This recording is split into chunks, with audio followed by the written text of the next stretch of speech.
It's Andy Campbell! It's in! Campbell comes off the bench to be a hero! A superhero! Breakthrough! It's taken a while, but it's been worth the wait for Cardiff City!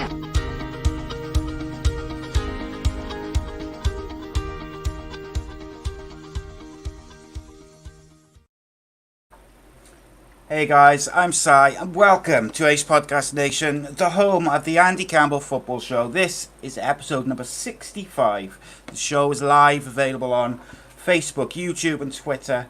A.C.E Podcast Nation, your home to other great shows and series featuring top guests, expert analysts and more. Adding new shows and series all the time, including one which is going to be recorded this week, which I'll talk about at the end of the show briefly. So please give us a follow on social media. And subscribe to the YouTube channel. Links to all of those below in the description. And of course, every single show you can get the audio version at your favourite radio and podcasting app and platforms. Again, links in the description. And of course, the Andy Campbell Football Show, the Andy Campbell Championship Show, anything Andy Campbell Show related, you can follow on social media at A.C.E Footy Show. And that's on Twitter, Instagram, Facebook and LinkedIn as well. Just while we wait for the chat to fill up, I'd like to say a big thank you to Black Diamond Sports for supporting the show. Black Diamond Sports is a global sports agency representing sports stars from around the world. For more information, you can visit their social media pages, links in the description, but also visit their brand spanking new website, which is beautiful. But a big thank you to them. And of course, as usual, the sponsor of today's show, Darren Ralston and Bespoke Financial. And here's a quick word from them. My mummy and daddy have been talking about life insurance. It sounds like something to protect my brother and me, but I don't really understand. Then my auntie Louise told mummy about Bespoke Financial Teesside. She said they're a local company who helped her with her life insurance. Mummy got in touch, and because they're based locally, a man called Darren was able to come to our house. He was really friendly. Darren stayed for a cup of tea and made it all really easy to understand. He said that life insurance will protect our home and family if anything bad were to happen. Like if mummy or daddy got sick, then we'd get enough money to take care of us, and our house would be paid for so it wouldn't get taken away. After an hour, Darren said goodbye and mummy and daddy seemed a lot happier. Once it was all sorted, we could all relax and watch a film together as a family. I don't know why they didn't do it sooner.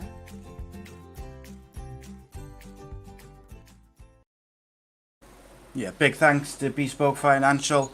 They specialise in life insurance, critical illness cover, income protection, mortgages and sports cover. And again, you can check out their social media pages and a like in the description below, as well as the credits at the end of the show. So yes, let's get into it. As usual, first of all, I introduce my co-host, the goal collector, Davy Jones, his favourite son, still the king of the Millennium Stadium, ex-Cardiff City and Middlesbrough striker, Mr. Andy Campbell. How are you going, mate? I'm good, mate. Yeah. This is a very interesting one for me. This because the gentleman who we're going to introduce in a minute is he had a big influence over my time at Cardiff and got to know each other really well. So yeah, really looking forward to this because he's got an amazing story to tell. You know what I mean? And there's not many good guys, come out of football. I believe that, that football is quite a selfish game and quite a selfish environment. But the gentleman to my right, the way I'm sat here, right, looking at the screen, is a pure gentleman. Absolutely, mate. It's an honour for me. I get to speak to not one but two legends, so I'm a very happy man this week. Tonight's guest, with no further ado, began his professional career at Swansea City, playing for Notts County, Peterborough, Ipswich Town, Reading, Newport County, and of course the mighty Cardiff City, as well as representing Wales at international level. Mr. Andy Legg, welcome, my friend. How are you? Good evening. How are you doing? All right. Excellent, mate. Yeah, really excited for this one. You know what I mean? I don't say that every week, mate. Honestly, I don't. I didn't just build you up. You are one of the good guys, and you've got a great story to tell, mate. That I always tell a story. I'm gonna start with it about one of the days that I walked into Ninian Park before a game, and I was never there early, was I, mate? To be honest, but you were already sat there in the changing room having your pre-match meal. Can you tell everybody what was in that pre-match meal? Do I have to? Yeah, go on. Yes, please. It was a burger. From The burger van outside. and you know what? It just made me feel. It made me think. You know what? We've got the fittest, and this is an understatement, by the way. You were the fittest player I'd come across in my time as a footballer. And for someone who then said, "Yeah, I can eat what I want, I can do what I want, but as long as I run about and I give everything that I've got for my shirt, for my club," it was just it made me see a different side of you overnight, which was just an amazing thing. Because I think sometimes you get those wow moments in your life, and that was one for me. It was crazy, really, because I had my own parking space right beside the burger van, didn't I? So she used to come out and give it to me before I used to walk in. Hey, if it works, mate. If it's not broke, why fix it? Eh? Yeah, absolutely. I mean, I struggled in early part of my career in away games because I had to eat at same time as everybody else, and I struggled a bit towards the end of matches, and we couldn't put my finger on it why. But I was eating too early. I needed to eat late and substantial food, you know. Yeah, well, because that's what they say, don't they? You know that obviously we were. I'm going to use the word forced, but I don't mean it forced as in someone just pinned you down and made you eat. But you obviously in away games, you're told to eat about 11:30, 11:15, and you know what I mean, and told to eat whatever's in front of you. And if you're used to eating your own certain things, or you like to eat your own certain things, sometimes it's a little bit unfair on those players who do like their own little routines at home and stuff. So. And like he was certainly one of those. Yeah, I don't think it was for everybody, was it? No, 100% no. And I think though sometimes other players did take it a little bit too far and go down the I'm eating pasta or I'm doing this for 48 hours because it's the right thing to do or it's the healthy thing to do, and everyone knows. And I think especially when you get older, and I learned a lot more now. I am a lot older than I was. Obviously, at Cardiff City in the middle of it. That you work harder and you burn fats quicker than carbohydrates. So it's all mental sometimes, and sometimes it's not always the best thing to do, filling yourself full of carbohydrates. So there we go. Indeed. So to start off, we are gonna do the Magnificent Seven. I've got a really important question which I need Mr. Legg to answer in a minute, but I got to wait for someone to join the chat before I do, just to settle an argument. So I'll move on to that in a minute. But for now, we'll do the Magnificent Seven. Seven quick-fire questions. This is new to me. I'm looking forward to this. I got a funny feeling I know one of them. Seven quick-fire questions. And he says it's written in the contract that I've got to throw in some grenades. So. Yeah, maybe a few bombs. And it's normally question 2 and question 7. Maybe. Unless it's 2, 6, and 7 this week. I don't know. Let's see. You'll find out now, won't you? On, Andy Legg, the Magnificent Seven. Nice and easy to start. Messi or Ronaldo? Ronaldo. Cardiff or Swansea? Cardiff. Love it. Favorite TV show? Royal Family. Oh, easy. Angriest teammate? Steve Jenkins. Best roommate? Jason Bowen. Bellamy or Trundle? Bellamy. The greatest Welshman who ever lived? That's a good question, that, you know. I didn't see John Charles, but I would go Ian Rush. Good shout. Easy. See, that's how you do quickfire questions, and that's how you deal with any potential grenades. You just do it. I love that. Straight I away. love that. I mean, I love that. It's also about the questions as well, Si, because the last question there is it's a tough question, but if you've got a passion within something, you know, it's just an amazing question, you know. It's a great question. Mate. Great question. Right, so the person who I was waiting for is now in the chat, so I can crack on. So I need you to settle an argument, Andy, Mr. Legg. Is Neath in Swansea? No, Neath is classed as Neath and Talbot. Okay. Have you lost the argument or what? Oh, So yes. who's right and wrong? Are we talking about? I was wrong, surprisingly enough. And your wife was right. Yeah. Mate, don't even. You know for a fact Becky was always going to win. She's always going to win. I know, but it's been like a 16-year argument. Yeah, Neath and Talbot It's what they've merged now as councils as well, so it's Neath and Patolka Council. He's just put the final nail in the coffin there. There we go. There we go. Well, there we go. So, what we like to do is before we sort of go into your career and everything, and we discuss that, we pick a couple of stories from the world of football for the week, and have a little chat about those. I don't know where you want to start, AC. I think we start with the Champions League because it was relevant last night, wasn't it? Just to get it over and done with. Because to be honest, it wasn't the greatest of cup finals. It wasn't the game where I thought it was going to be. I was a little bit just disappointed with both the games, to be honest, with the ones that we spoke about last Friday. You're gonna, just going to mention the Europa League.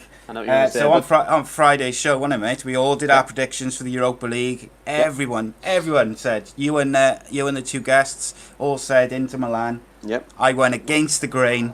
Yep. And said Seville, and there we go. Yeah. Yesterday, I think because it was built up to be the best players in the world on shore, especially the best attacking players on shore.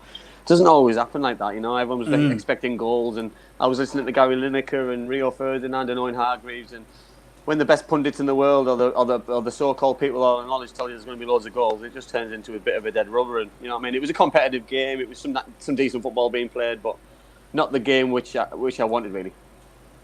Yeah, it was disappointing, mate. I thought it was. When you look at the players on show, you're looking and you're thinking, God, this is going to be some game. And it was average at best. But Bayern Munich been very impressive since the comeback from lockdown, like all season. But they haven't lost a game in the Champions League. I don't even think they drew one. No, I seen that stat this morning that they beat everybody. So they won all the 6 games in the group, and they've beat everybody since. So I think they're the only team who's ever done it. They won every game in the Champions League this season. Impressive. Did you watch that, Andy? I didn't. I was watching a series on Netflix. The Power. Which one? Oh, the Power. There's been some good ones, especially over lockdown. Mate. There's been some corker, hasn't there? Yeah, I've been watching. I concluded Money Heist. I'm waiting for the new series of that one. But I'm on Power now, and it's pretty good. Yeah, there's some good ones. I'm all over me box sets. Yeah, I'm gonna have to check that one out. Okay, then next up, and we'll go with the COVID one. What was it? 3 Premier League players have come back from holidays. Yeah, they've come back from Greece. So these are 3 confirmed cases. I don't think the players have been named, which is absolutely fine. 3 Premier League players, 2 Sheffield United players, apparently, allegedly, got COVID-19 after being on holiday in Greece. The issue I've got, mate, is listen. This has never gone away. This has never ever gone away. This has been the most serious pandemic for probably since the war. And people, not just footballers, by the way, people who think it's okay to go on holiday and risk bringing it back into the country, self-isolate, etc. But then footballers, for me, they have a responsibility. They've only just finished the season, and they think it's okay to then go and just go off here and then everywhere. I'm not saying they don't have rights or they don't, you know what I mean. But for me, I don't know, just sacrifice a little bit because they're very well paid, and you know what I mean. And I just think that the role models to people, and I don't know. I just see it as a little sacrifice to make, just so that next season carries on. Because if all the players from one team get it and they can't start the season, for example, we're in a mess like Celtic were in, and I don't want that. I don't want it to go like Scottish football's going, because they've made British football a little bit of a laughing stock, and I'm just hoping that it doesn't carry on for English football. Yeah, it's difficult though, mate, isn't it? Because like, if the government regulations is that people can fly and go on holiday, then you can't really say to footballers, well, you can't go because you're a footballer. Yeah. No. So it's a tricky one, isn't it? Mm. I don't know. It's, like you say, mate, if one team ends up with a handful of first team players getting there, you're gonna have massive issues. And like with the Scottish one, they already said when they announced the fixtures, because of the change in dates of the season, they've got no spare dates left. Yeah. So if there's, and I would imagine it's probably pretty similar with the Premier League, if not even worse, because you've got so many competitions, the European competitions, the Cardiff Cup, FA Cup, and I just think if you end up with a problem like that, it's going to be never ending, particularly when you've got the Euros in the summer. Yeah, I just think it can just, I don't know. The government aren't helping because the regulations are changing every hour, every day, every minute, and it's making it complicated for everybody. For me, and I just think it needs to be simplified. We're all in this together. It's not footballers. It's not people who teachers, NHS. We're all in this together, and we want it to go away sooner rather than later, and quicker rather than later as well. So for me, the only way to do that is by all singing on the same sheet, basically. I've got a little bit of sympathy with football players, though, and I know it's, we get a small period of play at the end of the season to go away, don't we? And that's it. Yeah. We're there for the year then. After we come back and start pre-season, we're there for the year. And plus, social media as well with them. They can't really get a break. They can't get away from people because social media. They go shopping. It's on social media. They walk around town. It's social media. They can't go to the pub. It's like, I have got a little bit of sympathy for them because they need to get a break. They need to get away. But I understand what you're saying. But I think, as you say, the government's not helping. If they turned around and said, look, no travel, that is it. That takes it out of their hands. Yeah, and I think that's my point, that I feel really sorry because, listen, the last thing, I hate anybody finding out they've got it, I've known people who've got it, I've known players who've got it, I've known non-footballers who've got it and had it, and it's such a shame because you've got family members who are sustainable to getting really poorly or worse, and I just want it to all go away, and the only way it's all going to go away is if it doesn't get kept getting brought back into the country by whatever means, So it's just it's a frustration, but let's see if it can get better sooner rather than later. Becky makes a good point in a chat there. She says the thing is, but footballers have got enough money to get a private villa, not interact with the general public and go to beaches and all this sort of stuff. They get a private villa and basically go on holiday and have a nice relaxing time. If that's what you want, isn't it? Holiday, not going out and getting pissed and not social distancing and all the other stuff. You've still got the flight though, haven't you? You know what I mean? So you've got your flight where you're on a plane for 3-4 hours. Still in the airport with the public. You've still got the airport. You've still got the same things, but then but it's about minimising it, isn't it? Do you know what I mean? But then the next point, Si, we're going to talk about is Harry Maguire being arrested. But my point is that as well, because Harry Maguire's got enough money to hire a nightclub out for the night, so he doesn't have to deal with idiots and deal with all the riff-raff who are going to annoy him or do stuff. I agree with Leggy there. Part of me, players need to get away, but going into an area where there's going to be thousands of people in a busy strip, that's avoidable. You don't have to do that. You can hire a restaurant for the night and just have you and your family sat on a big table and no one else can come in. That do things differently, but do it right. That's what all I will say. It's also a bit different this year, in my opinion, regards normally I would completely agree with you with that. They've only got a small window to go on holiday, etc., etc. However, this year I think it's different. They've just had 4 months off. Yeah, but they couldn't go anywhere. Well, the holiday though, was it? A part of me does agree with that. But the window they've got now is smaller than normal. Normally they get what you can get from end of May up to you get all of June. You know what I mean? 6 weeks. If you want to do 6 weeks max, probably nowadays if you're lucky. You know what I mean? Where now I think some clubs have had 2 weeks max. You know what I mean? Yeah. So some players have jumped on a holiday, come back, but then the self-isolation. If you get COVID-19, then you've got to self-isolate yourself. So they're the players that are going to be. Some of them are going to be behind because they're going to miss pre-season. Some of them are behind because they're going to have to self-isolate with their families and stuff and look after each other. So it's the players and the clubs and the teams are the ones who are going to suffer because then I don't know who did I see today that teams are jetting off either everywhere for pre-season. You know what I mean? Which is fine. Clubs can, but you're risking a lot. You know what I mean? Where I know Middlesbrough have gone to Cornwall to play a few teams down there, and for me that's probably the place. That's the way to do it. It's safe. No, I'm just laughing with Neil because I know Neil takes all his teams down to Cornwall. He loves it, doesn't he? He loves it. He does it every year, doesn't he? Yeah, every year he goes down and play non-league teams, gives them a reality check. Yeah. Stay in a nice hotel. They play have a game of golf or whatever. But he always takes them to Cornwall. It's a yearly trade with him. I think it's decent. Yeah, well, I think they're playing 3. I think they're playing 3 games. I think you finish off with Plymouth. I think the Plymouth's the biggest game they're going to get when they go over there. And to be fair, You know what I mean? Like, you know, you go back to when we played that. You know what I mean? For me, you need those reality checks, because you know what I mean. You've got to understand that you got to get brought down to earth quite quickly, and especially with players now, because they're on X amount of money. You know what I mean? The superstars in the kids' eyes and some adults' eyes, and you know what I mean. It is good to be brought down to earth sometimes. Absolutely, 100%. So where do you stand on the Harry Maguire thing?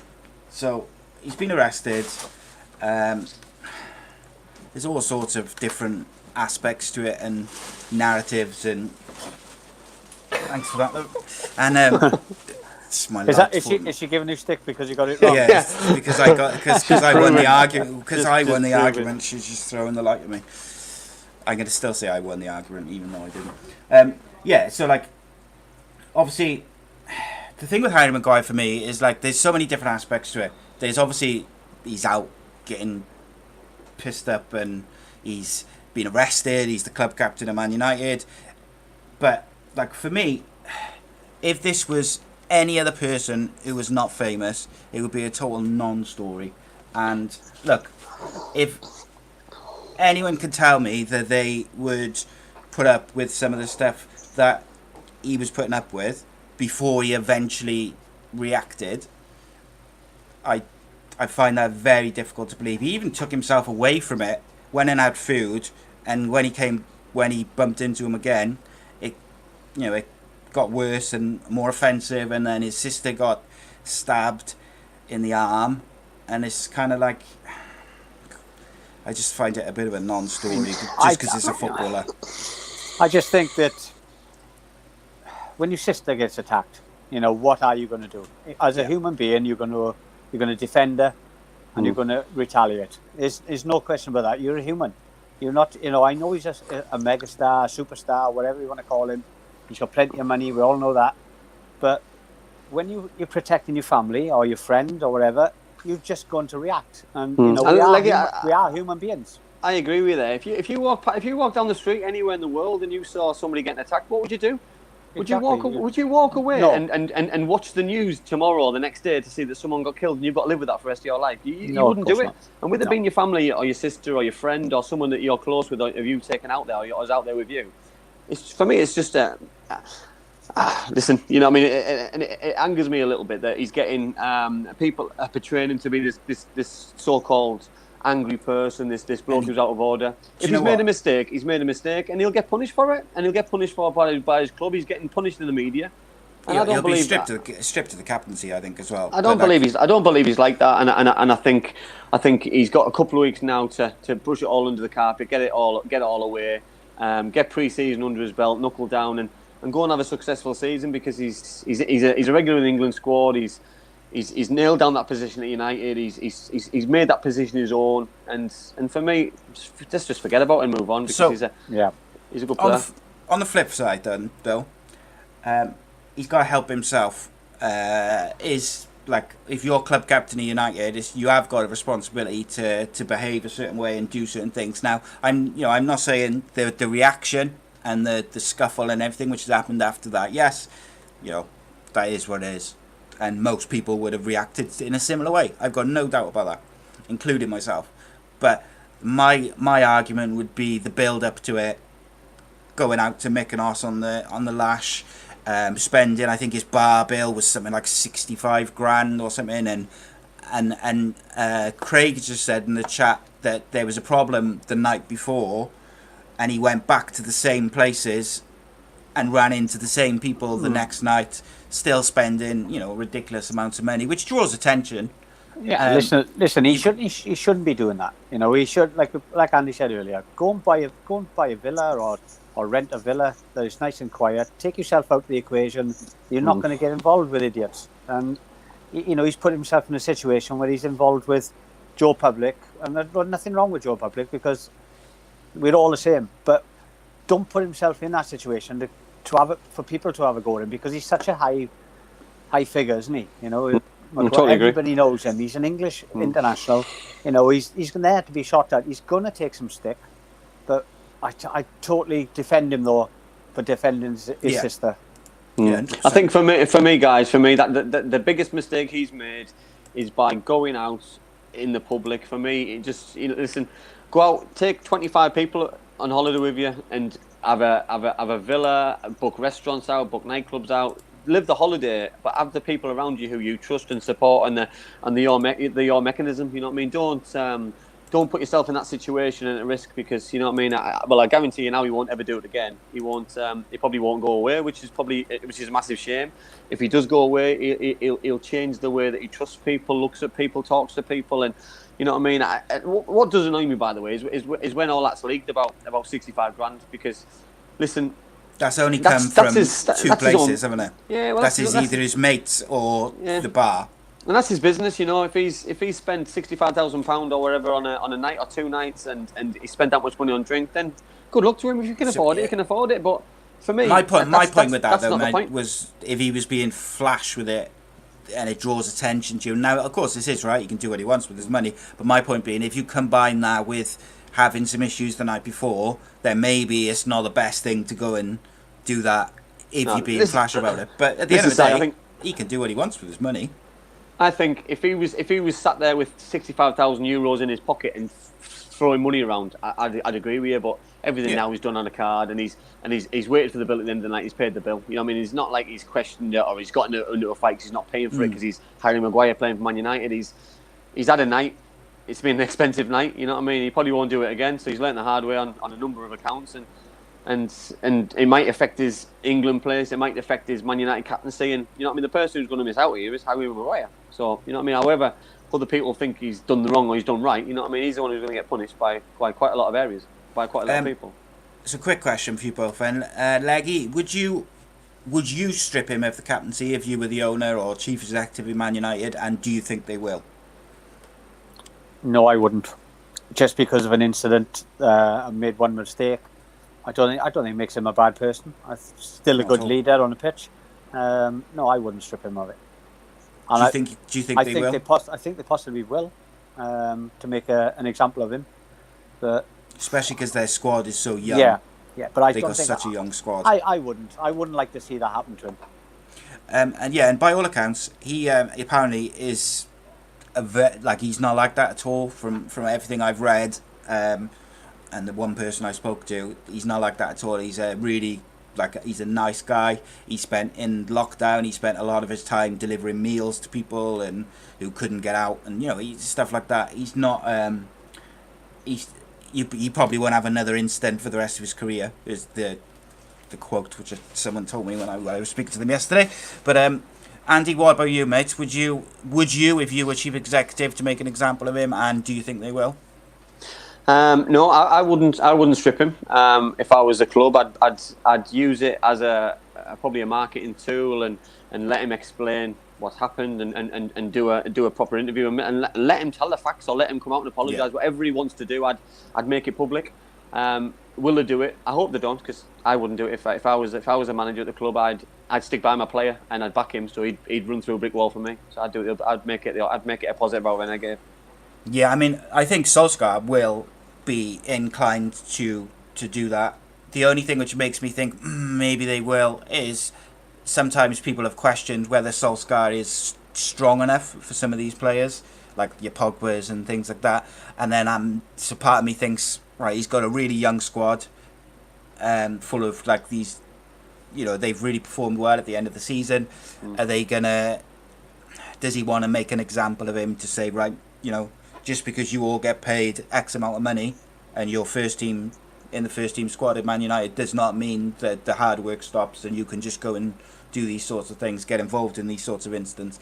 And I wonder whether that... And then obviously it might be taken out of Solskjaer's hand anyway. It might go to someone else. I agree. And he won't be the first and he won't be the last. So, you know what I mean? I'm sure another conversation will come up in the next 12 to 18 months' time of someone else having a similar incident or, doing something wrong, and we're having the same conversation, because players are that high profile now that they are humans and they also make mistakes as well. So let's move on though, because I think so much you know what I mean. I think also for him, he deserves to be able to get on with his football as well. Yeah, 100%, mate. It'd be interesting to follow. Just lastly on that, Matt says stripping him of the captaincy could finish him, but it could also make him come back stronger and even better. It doesn't have to be a permanent stripping of the captaincy, does it? You know, they could strip him of the captaincy and give it back to him in January or at the end of the season if he shows the right attitude and the right reaction. But on that, for me, I'd keep him, and it will put the focus back on him in the right possible manner and the football terms. So he's got to perform then, because no hiding behind that, is there? Being a Man United captain, mate. Yeah, no 100%. hiding behind it. Okay, Leggy, as we move on to you, the first thing I'd like to know really is what's your earliest football memory? Well, playing wise or Just supporting wise? anything. Probably my biggest memory was when I didn't play football really. I think it was FA Cup day, FA Cup final day. I used don't get me started about this.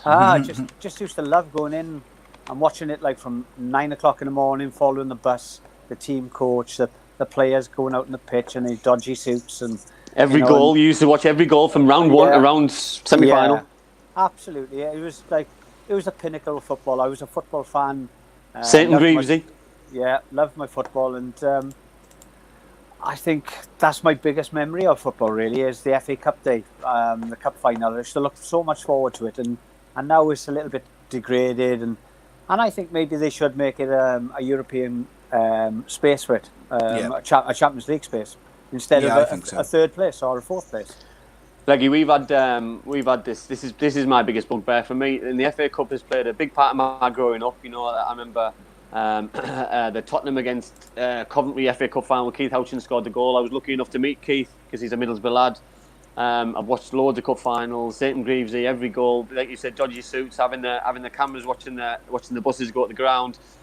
And I agree now. I look at some of the games now and building up to the FA Cup third round, fourth round, quarter final. They stick the kids out, reserves out, and it's just degrading for me. You know what I mean? It's had a big part in my my upbringing as a young boy, as a player. It's been very kind to me, and I love it, mate. I just can't handle anybody degrading it, because for me it used to be the biggest cup competition in the world. Never mind anything else. The third round, you know, the excitement when you played for a lower league team. Who are you going to draw out of the hat? You know, are you going to draw Liverpool out? Are you going to draw Man United out? The Leeds Uniteds of the world? You know, where are you going to draw what biggie out, and our home especially? And I think that excitement is gone. You know, even from the fans, there's no excitement there anymore. Yeah, I totally agree. Agree. Watching Cardiff City play an FA Cup final for me was like not only like a lifelong dream, but it was like one off the bucket list, which I never thought I would ever get to do. Like, you always refer back to 1927, and you know, it's on various memorabilia, and you see posters and pictures, obviously well before my time, because I'm only young. Andy Campbell is probably around, you were around then, weren't you? Yeah, of course I was, yeah. But also, though, you look at the Leeds game, you know what I mean? I know everyone refers back to the Leeds game, and obviously the big up, because at the time, Leeds were one of the biggest clubs in Europe. But that wouldn't have been achievable if Leeds had put the kids out, because it wouldn't have meant as big thing. It wouldn't have been as big a game. That Rio Ferdinand wouldn't have turned up. Robbie Fowler's wouldn't have turned up, and it wouldn't have been a big thing for the Cardiff City players. You know, no. And the fans. It just wouldn't have meant anything. But now it did, because of what happened. And I do really feel for supporters, because they're the one who were getting shortchanged. Exactly. Oh yes. Moving on, Leggy. So obviously you said there about your first memory. Who was the biggest influence in you becoming a player? So who had the biggest influence on you? Do you know, it's quite funny. My dad was a manager of the local boys club, and I could never get a game out. So I used to play in goals until I was like 15. Got good hands on you. Got good hands. Yeah. But I couldn't get a game with my dad. And then when I got to 16, I started playing out a little bit more. And then all of a sudden I went into a senior team. So I would say, but the bigger influence to watch, a person I used to watch, and I used to love him. I don't know why. And I still ask myself the same question. I used to love Andy Campbell. Is it? I just loved him. I don't know why. I just when he scored that goal for Scotland against Holland World Cup. Yeah. Iconic. Little bits and bobs, and he played for Derby, he played for Forest, and I suppose because he was under Cloughie as well, I like Cloughie. So I think, but Archie Campbell was my biggest idol.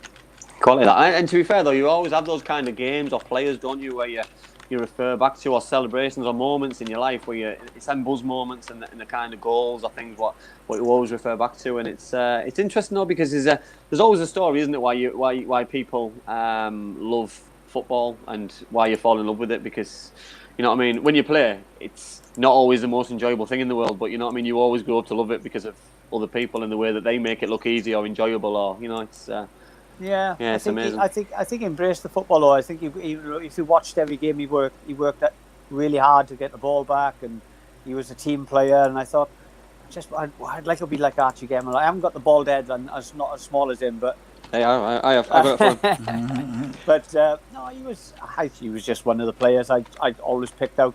I mean, I used to like quite a lot of players, you know, but he was the one for me that stood out. So what about supporting wise? Who did you support growing up as a young lad? Derby County, funny enough. Did you? Because of Cloughie? Yeah, because of Cloughie and Archie Gemmill and Colin Todd and Bruce Rioch, and you know, it was like I just loved that team. I don't know why. The baseball ground was the worst pitch in the world, but I still loved it. Was, yeah. Did you watch the film Damned United? No, I haven't watched it yet. It's a good film, mate. Watch it. It's especially being a fan of that time. It's a great understanding of what went on at the time, and obviously the story behind why. And I always wondered why, because I hadn't watched it at the time, and it was Nigel Clough who got off the bus early at Leeds United, and it tells the story of that, and it's quite heart wrenching, really. But it's you know what I mean. It just shows how kind-hearted and just how much of a gentleman all the way. You know, Cloughie comes across sometimes only that he's quite hard-faced and stuff, but by everyone I talk to, you know what I mean, Mark Crosley and other people who played for him, we just loved him, loved and worshipped the ground he walked on. You know? I would have loved to have played for him. You know, I spoke to a couple of Forest players who played under him, and some of the stories he came out with, and I think to myself, he's the type of manager I'd love to have played under. Yeah, is he the best manager of all time in your opinion, Leggy? I don't who is? I don't think he'd be a million miles off me. I think the bloke was to take Forest, what he done to Forest. You know, he won a championship at Derby, but then he went across to the rivals and made them a major force in Europe. I think that takes some doing. Yeah, 100%. I think it's difficult though, Si. Him, Fergie and Shankly, isn't it? I think if you take out probably the players as well which United had and inherited as well, though, you know, that Cloughie wasn't as fortunate at the time, you know, that he spent money on the right players, but players weren't coming through as readily as they were at Liverpool, at United as well. So you know what I mean.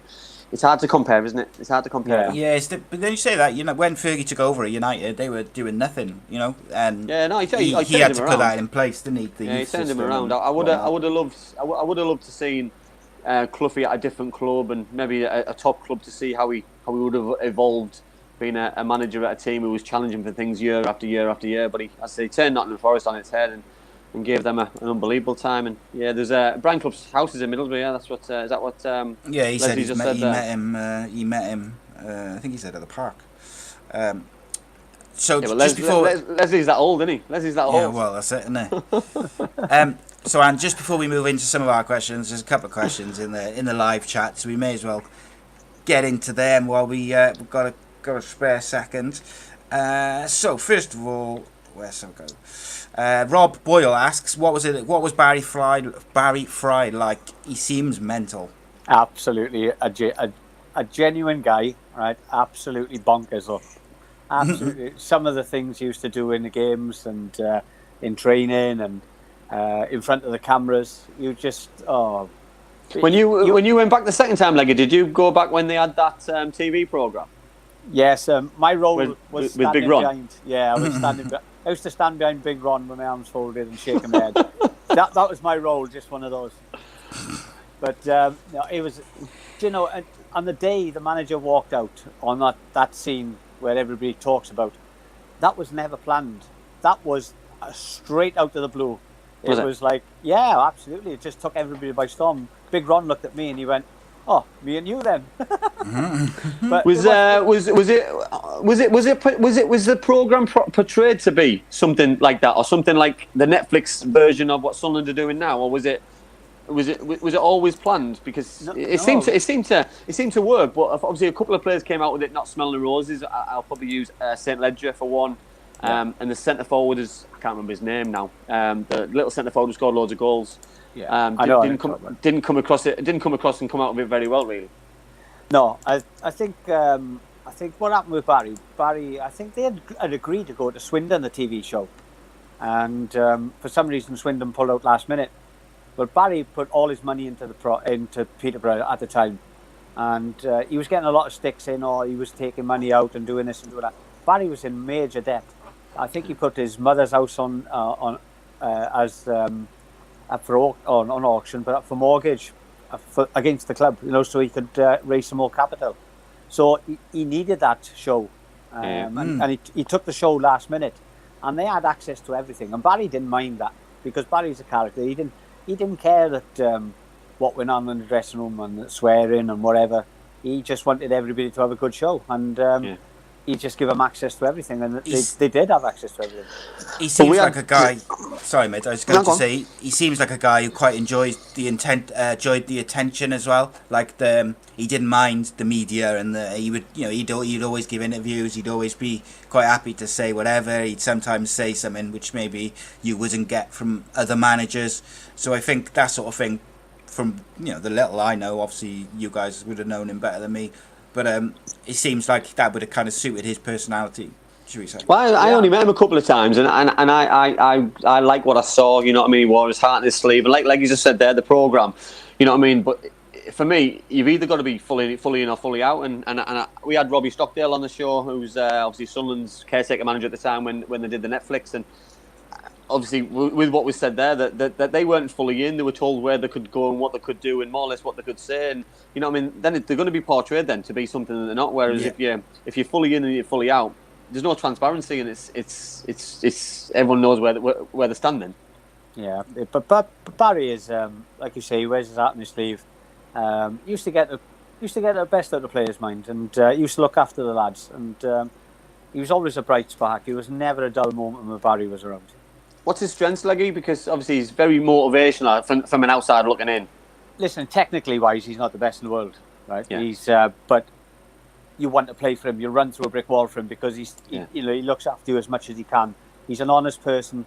Listen, he wasn't the best trainer in the world. He had to leave that to his coaches, and tactics wise and stuff like that. But when he gave his team talks, you wanted to go out and win for him. You just really wanted to go.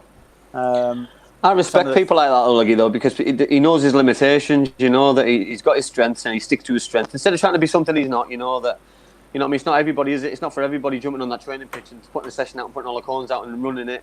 Sometimes you take a step back and watch and visualise what you want to do, and it's a skill set from what I saw from an outsider. I really liked it, and there was a couple of times that there was a chance for me to go to Peterborough, and I would have loved it if it ever happened, but it just didn't materialise at the time. It would have been an experience for you, Olivia. Yeah, it would have been. I'd have loved it. I think I honestly would. I'd have loved it. Leggy, Richie asks, what was your favourite moment or memory playing for Wales and also as a fan? Obviously the proudest moment of my life, walking out on the pitch first time I wore a Welsh shirt. It was, I was pinching myself to think I was with the superstars of the world, and the Mark Hugheses and Neville Southalls of the world, and Gary Speeds, and God bless him. It's just, I was just to look around myself and think, why am I here? Do I deserve to be here? And probably not, but I was going to make the most of it. And why'd you say that? Why'd you say that, Leggy? Why did you say you didn't deserve it? I don't know, because I didn't play in the top league, I think. I did have my chance to go in the top league. I could have gone to Wimbledon when I was at Swansea a couple of times, but I didn't want to go to London, and I just kept turning it down. Yeah. But I don't know, probably because of that. I wasn't highly paid. I wasn't one of the top boys in the Premiership. I didn't play in the top league, and I think that's probably why. To be fair to the boys, they never made me feel that way. They all welcomed me. All had a great bit of banter with me. As it does at every club, you always have a bit of banter. So they never made me feel that way. I just felt that way sometimes. Thinking, Yourself? Yeah.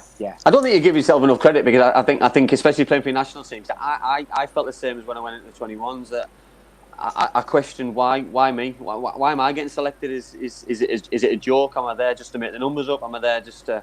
Has somebody dropped out? And it's, you know what I mean? And I think it's only probably the second time or the third time that you think, hey, do you know what? I must be doing something right, because I'm still here, or I'm come back, or... You know what I mean? And there's nothing better for me. You've just said there, proudest moment of your life, and you know what I mean. I'd like to go on about that in a minute. But tell us, like, the first time when you got that call up.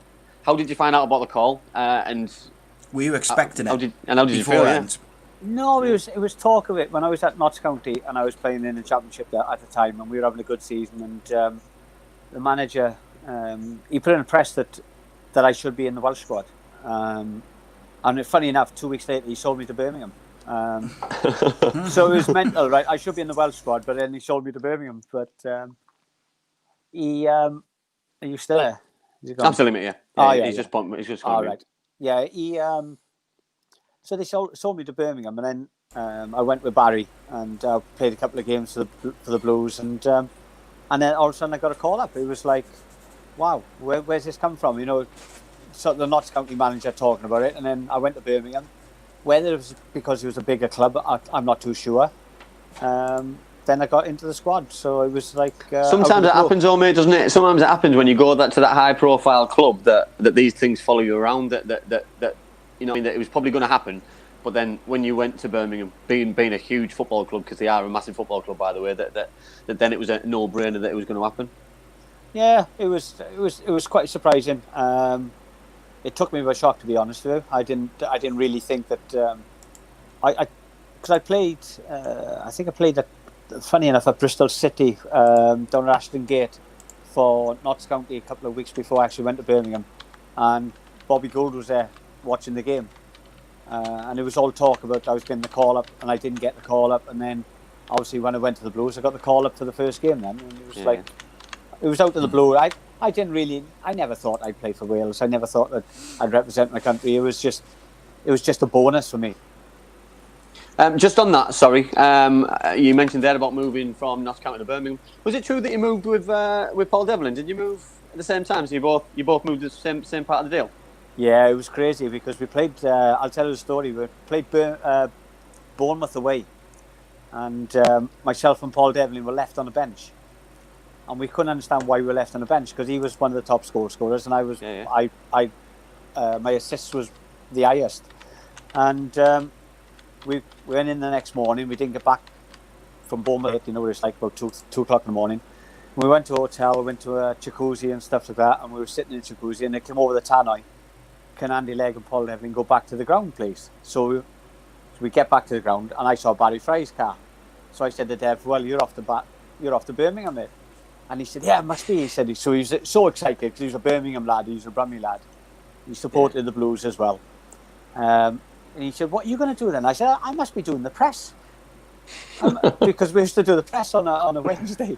And so I'm waiting, I'm sitting in the press room waiting for the press to come in. And then the chairman came in and he said, "Come on, my lad." He said, "I need to speak to you." I walked in, he said, "I've sold you to Barry Fry." And I said, "What do you mean you sold me to Barry Fry?" And he said, "You're going to Birmingham with Paul Devlin." I said, "Well, I don't know if I want to go yet." And he said, it was a voice behind me who went, "Sold to the fat bastard." With that deal, though, how would it have gone down if one of you didn't go? Was it a deal that had to include both of you to go? No, I think he wanted the pair of us.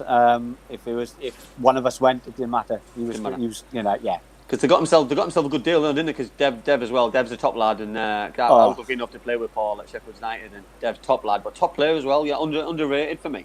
Very underrated. Very aggressive as well. He's another angry man. He's angry. He's an angry fella. Still angry now. Yeah, he could be one of the angriest teammates of mine. Steve Jenkins was good, but Dev could have been up there as well. Yeah, he's definitely up there. Yeah, he is. Yeah. Awesome. Right, we'll do one more question from the live chat, and then I'll circle back in a bit to do some more, because there's a few there. Which one should I go for? Okay. Matthew asks, what was your favourite memory at Ninian Park? Too many. every time I played at Ninian Park, I loved it. And that's no exaggeration. That's not trying to bluff the fans or anything like that. I just love going out on that pitch to play. I look forward to it every weekend when we were at home. It was just a special place for me. The fans, they created a great atmosphere. It's not like it is today. The atmosphere at Ninian Park was much better, and it was just, I don't know, it's just love walking out on that pitch and playing.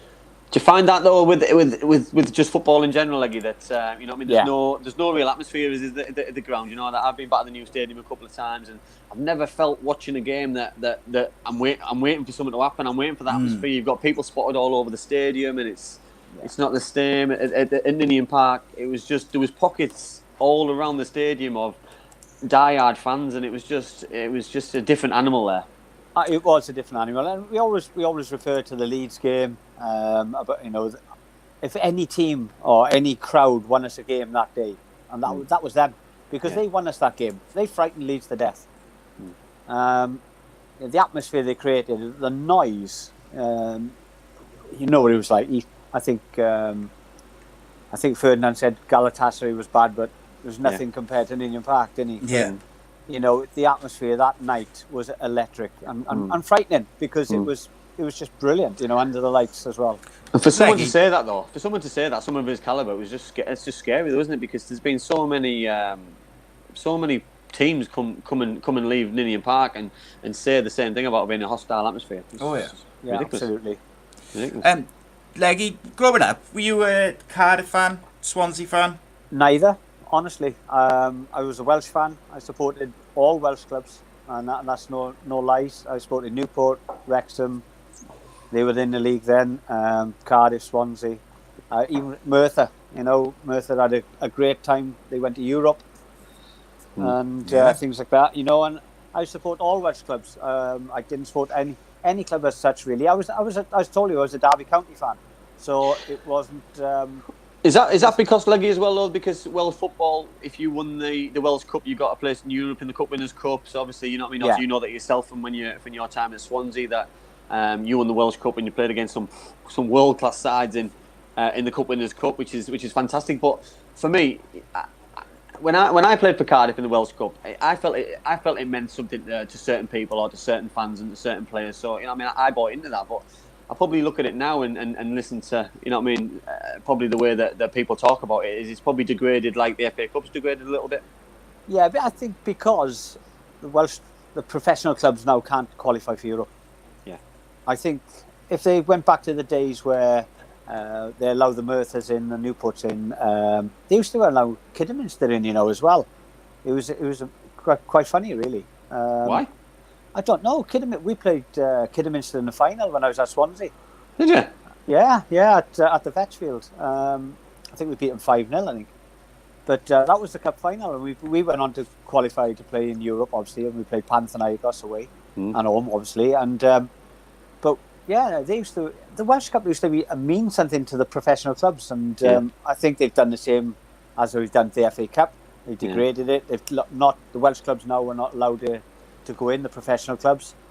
But they got the Welsh Premier going now, and it's not the same. No, but no. I think as well, if for Welsh football and for the especially for the Welsh sides and the big teams, for me, if they give them a Europa League place in the early qualifying round, you know what I mean? It would give some credibility back to it and give the supporters a boost, because Cardiff fans would love to go and follow City around in Europe, and same as Swansea, and it'd give the competition and the players who play in the competition a boost as well, because it'd bring fans back on seats as well. Exactly. You say that though, that I believe that Cardiff and Swansea would play their under-21s in the Welsh Cup until they got to the semi-final and final. And just make it a rule. Just make it a rule that you can't. There's ways and means of doing it, isn't there? And because if you get knocked outside, it becomes a pointless exercise, doesn't it? Because Leggy's just mentioned there the teams that he played against. You know what I mean? Yeah. Panathinaikos to name a home and away game. You know what I mean? How many players in their careers have played in the Cup Winners' Cup or Europa League or Champions League and played against Panathinaikos home and away in Greece? It's a dream come true when, you know what I mean, that, especially a team like that, Leggy, because they were one of the world's best at one point in their time. it was amazing because I can remember we got beat against Reading at home. I think we got beat something like 4-1 or 5-1 at home, and then we travelled out to Panathinaikos, and I did the press, and the press officer said to me, he said, "How many fans are you expecting at home?" And I went, "Oh, we'll have a full house." And he went, "What do you mean what's a full house?" And I went, "Oh, 18, 19,000. And he went, "Is that all?" And I went, "What do you mean?" And I said, "Is that all?" I said, "It'll be bouncing." And he went, "Oh, you're going to get about 60, 70,000 at the Olympic Stadium, Panathinaikos." I said, "Swansea we are, mate. Not." I said, and he went, "No, you'll get 60 odd thousand." And we had 60 odd, I think it was 64, 65,000, I think. And just a great experience in it for all the players, because you know what I mean, it's like playing the cup final itself, but you know what I mean, you've got and then you've got home legs to come, or you're hanging on to something for an away for the second leg as well. It's just I'm guessing an unbelievable experience. Oh, massive, huge. And you know, we had, when I was at Swansea, because I'd won the Welsh Cup a couple of times with them, you know, we qualified. We had two cracking teams. You know, we had Panathinaikos and we had Monaco. So you know, to go and play out in Monaco against Arsene Wenger's team was absolutely unbelievable. When you look back, I didn't realise at the time what sort of team Monaco had. Arsene Wenger was the manager. You had Georgie Weah up front, which was we used one of the world's best strikers in the world. You're right, it was, yeah. Petit, Georgiev, you know, he made all these players. We played against them at Swansea, and I'm thinking, who's Monaco? That's quality. And then you know you find out why we got battered in the second leg, but yeah. Well, you know, to be fair though, but it's that's what it is. It's the experience, isn't it? Because you look at some of the British teams in Europe. I know, like, it was Connors Key the other day, wasn't it? They played Sarajevo. Did you go and watch? Did you? Because I know obviously Craig Harrison really well, who was assistant manager, and I spoke to him before and I spoke to him after, and they were a little bit unlucky. I've seen bits and bobs of the game, but it's difficult, isn't it? When you're playing it, it's such a level against such difficult opposition, especially probably over two legs. It'll make it even worse. But over one, it's winner takes all, isn't it now? To be fair to Connors Key, they had 8 chances in the game, and probably had 3 chances each in the game. Sarajevo and Connors Key. So a little bit unfortunate to have lost the game 2-0 because the player they took their 2 chances. But for me, the Welsh clubs are always up against it because their fitness. You know, Sarajevo now are like 6 games into the league. Yeah. Connors Key hasn't played for a long time. No. You know, so you're always fighting when you go and play in Europe qualifiers. You're always fighting against teams who are halfway through the season or midway through the season. And you were just starting a pre-season. Well, you can't get enough competitive games. You can't get enough football in the legs. I think that was going to be my point there, Leggy. That, you know, what I mean, how unfair is that then? You know, what I mean, I'll tell everybody the feel of it, because obviously playing pre-season friendlies is what it is. It's pre-season games, it's fitness, and that's what it is. But competitive games is where you get your proper match sharpness for and your competitiveness and wanting to win. Going into friendly games to then going into one of the biggest games of the season must be so hard. Absolutely, and I felt sorry for Andy Morrison and his troops, because they put on a good show, and they didn't look. Don't get me wrong, they didn't look unfit. It didn't show in the game, but it does take a toll. You know, my time when I was at Llanelli, we qualified for Europe 5 years in a row. We went up to Motherwell and beat Motherwell up in Motherwell 1-0. Come to the second game, we got beat. We ran out of steam. You know, we beat Dynamo Tbilisi at home. We went to Dynamo Tbilisi away. We got beat because we ran out of steam. You know, we always did really well in the first leg. We just couldn't get through the second leg, and we couldn't get enough competitive games. And I keep saying to the Welsh FA, look, it's something you need to look at is possibly summer football for the Welsh clubs, because 1, they'll only compete against cricket, and 2, they'll get a crowd. It's funny, you know, because I've got a couple of friends who play over in Sweden, and they had the same thing. You know, I mean, years ago they used to really struggle in Europe because of start times and things and the weather and stuff, and they changed their start in the league, and that's when Östersunds and loads of teams who've done really well, and Gothenburgs, and they've had loads of success because they're about 15 games into seasons by the time that Europe starts, so they're well up to speed. The fitness is flying, the competitiveness flying, and by the time they know it, they're progressing through the rounds very quickly because they're miles ahead of everybody else. Miles ahead. Exactly. You can win games just through fitness as well as organisation. Yeah. Spot on. Okay, so Leggy, one of the things which it kind of really interests me is you obviously you started your professional career quite late, considering the age that players sort of make their pro debut these days. They seem to be getting younger and younger. What was the main reasons behind that? Personally, I wasn't good enough as a kid. I think I grew stronger when I started playing men's football in local leagues, and then all of a sudden I went to play Welsh League, like Division 1 or Division 2 it was.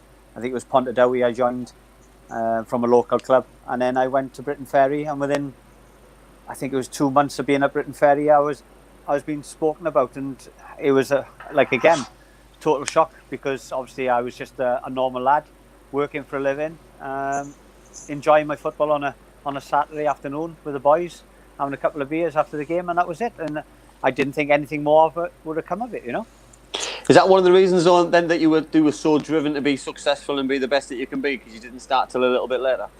I think so, and I think possibly because, listen, I wasn't the most skillful player in the world, but my fitness was, as you said, I could get around the pitch and I could run about and tackle people, and obviously the long throw helped. My left foot wasn't bad, but my main thing was my fitness to get around the pitch and help people out, and I wanted to win all the time. And I think my dad put that into me, though. I just hated losing, couldn't stand losing. If I played tennis or whatever I played, tiddlywinks or cards, whatever, I hated losing, and I think that drove me to the way I was on a pitch.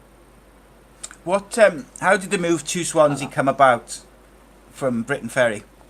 It was mental, because funny enough, I was at Britain Ferry and we went down to Aberystwyth to play Aberystwyth, and we were losing 2-0 at half time, I think, and we went out second half. We won 3-2. I had a good second half, and then I walked into the dressing room, and the Britain Ferry manager said to me, he said, "Oh, when you go in the bar, Legs," he said, "there's 3 men who want to speak to you." I said, "Oh, don't worry." I said, "I'll speak to the press later. I'm just going to have a beer first." And he said, "No," he said, "I think you best go and speak to them in a private bar." He said, "Go in and speak to them." So I walked in, and he was a Wolves scout, a Man City scout, and a Middlesbrough scout, and they all wanted me to go on trial. Funny enough, there's no Swansea, there's no Cardiff. Wild. I decided to go up to Middlesbrough, and for one reason or another, it didn't work out for me up there. Bruce Rioch was manager up there, and didn't he tell you to get your hair cut or something? He did, yeah. He said to Gary Pallister, I'm sorry for name dropping, but he said to Gary Pallister and Tony Mowbray, if he doesn't get his hair cut, he can go home. So I took him Two my heroes. Then. I took him literally. I went home. Was it true? Like you played? Did you play up front? Did you play up front in the trial game? Did you play up front with Bernie? I played up front with Bernie Slaven, yeah. Now Bernie is my hero, by the way. Bernie was my idol growing up, and I'm lucky enough to now be good friends with him. So it's an amazing feeling. But yeah, I read that doing some research for the show that you played up front in a trial game with Bernie Slaven, and just, you know what I mean? It's just mental, isn't it? Oh yeah. God, mate, I love you anyway. You know what I think about you. But if you decide for Middlesbrough, I would have loved you even more if that's possible, mate. So you went to trial to Middlesbrough, and it didn't work out. What about the Man City thing? Yeah, I came back. I had a phone call off, I think it was Tony Buck was the manager. He asked me to go up to Main Road. So my car broke down, funny enough. So I caught a train up, and I got off the train station and made my way to Main Road. And I walked through Moss Side. And when I got to the gate and the doors, the security guard said, "Did you just walk up there?" And I said, "Yeah." He said, "What?" I said, "Why?" I said, "What's the problem?"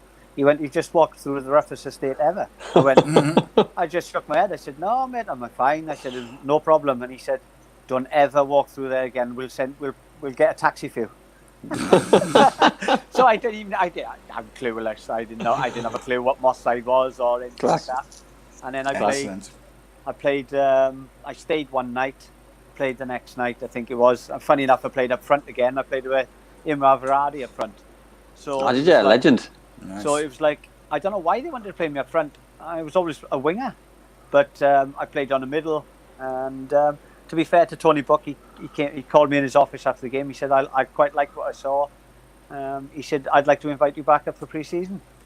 And I said, okay, thanks very much. And that was it. I went home. And then Terry Orth knocked my door. I had a phone call off Terry to invite me down to Swansea to play a reserve fixture. Funny enough, it was against Cardiff. And I can remember coming in at half-time and I thought I'm doing okay, but I haven't touched the ball that much, you know. And he absolutely went to war on one of the players. And he used me as an example and said, he's running about chasing people and you're fat, whatever. You're not doing anything. And I thought to myself, oh my God. I felt a little bit guilty because I was getting praised for running about and he was getting hammered for not running about. And after that, Terry invited me down to train with him a couple of days a week. And then he said, come in pre-season with us. And eventually I signed a contract, which was an unbelievable feeling for me because I was, like, as you say, working and playing. Yeah. I was earning more money in the Forestry Commission than I did when I played for Swansea. So, but it wasn't the money aspect for me. It was just about playing in front of fans as a professional. I wanted to be that footballer, wasn't it? And I think some people now, you know what I mean, especially with that, we did a non-league show on Friday, Leggy, and you know what I mean. We had a manager on, Jason Lindsay, who was manager at Spennymoor Town. We had Geth Jones, obviously, who was one of our teammates on, and the money in non-league football and part-time football is sometimes greater than being a professional anyway, but it's that aspect of wanting to be training every day, wanting to play in front of a crowd, wanting to better yourself and give it a go, because it's having that regret, isn't it, for me? And you know, I mean, I've spoken to loads of players and give them advice and just said, listen, I said, at the end of your football career, whatever age that may be, if that's 35, 30, 29, 40, if you're lucky, that don't have any regrets and play as high as you can, and you know what I mean, because there's a bigger life when you finish, and you know what I mean. There's not many people who obviously played as long as you played and it was fit as you. So you know what I mean. Like it's sometimes you just want to give it your all, and I think with starting as late as that you did, it's credit to the way that you carried it on and played as long as you could as well, which is just absolutely fantastic. I think I was lucky though, and as well, injury-wise, you know, I didn't pick up any injuries. I never had an operation or anything like that, and I think probably this day and age now, the kids are probably worn out when they're 17, 18. Not worn out, that's the wrong thing to say, but they've got wear and tear on their body, where I was just playing and training one night a week and enjoying myself. So I didn't have that wear and tear that these kids have now. Yeah. So possibly, you know, that could have been a factor as well. I don't know. But it's about the times at the train as well, though. Like, you know, that sometimes you'll see some teams do double sessions, triple sessions, and I think sometimes you can overdo it a little bit. You know, yes, there might only be 20-30 minute sessions and condensed into a certain area what they're looking to achieve and work on. But you've still got to warm up for these things. You've still got to put the work in. You don't go half-hearted. And I remember playing for Chris Wilder. And he said, today we're going to walk through things. And when the manager says we're going to walk through things, you're still out there for 5 hours or whatever. You still warm up and stuff. But he meant walk through it, as in, we're not warming up. We're not getting your boots on. You're wearing your trainers. We're walking through a few bits and then we're going home. And that was it. And I think some managers get confused a little bit of the kind of wording and things. And you know what I mean? And I totally agree with you there that some, especially young players, they do far too much at the minute. And they can be burnt out. And when they do pick up a bad injury, they get probably put to the bottom of the pile, and the pressure on them to try and get back to where they need to be is tenfold. Yeah, there's not many come through there anyway, so they're under more pressure to try and, you know, and they'll maybe tend to play with an injury just to try and, I know, impress and to try and get a contract. So yeah, totally agree. Leggy, how did you find, and what was the difference in standard from when you were at Britain Ferry then going to Swansea in like a very short window? It was mental for me really, because one week I'm playing Aberystwyth and Carmarthen Town and people like that, and then when I actually went to train with the likes of Chris Coleman, Andy Melville, Robbie James, Alan Curtis, it was an eyesore for me, but it wasn't my fitness that let me down. It was, I think I just learned to get a better touch on my first touch.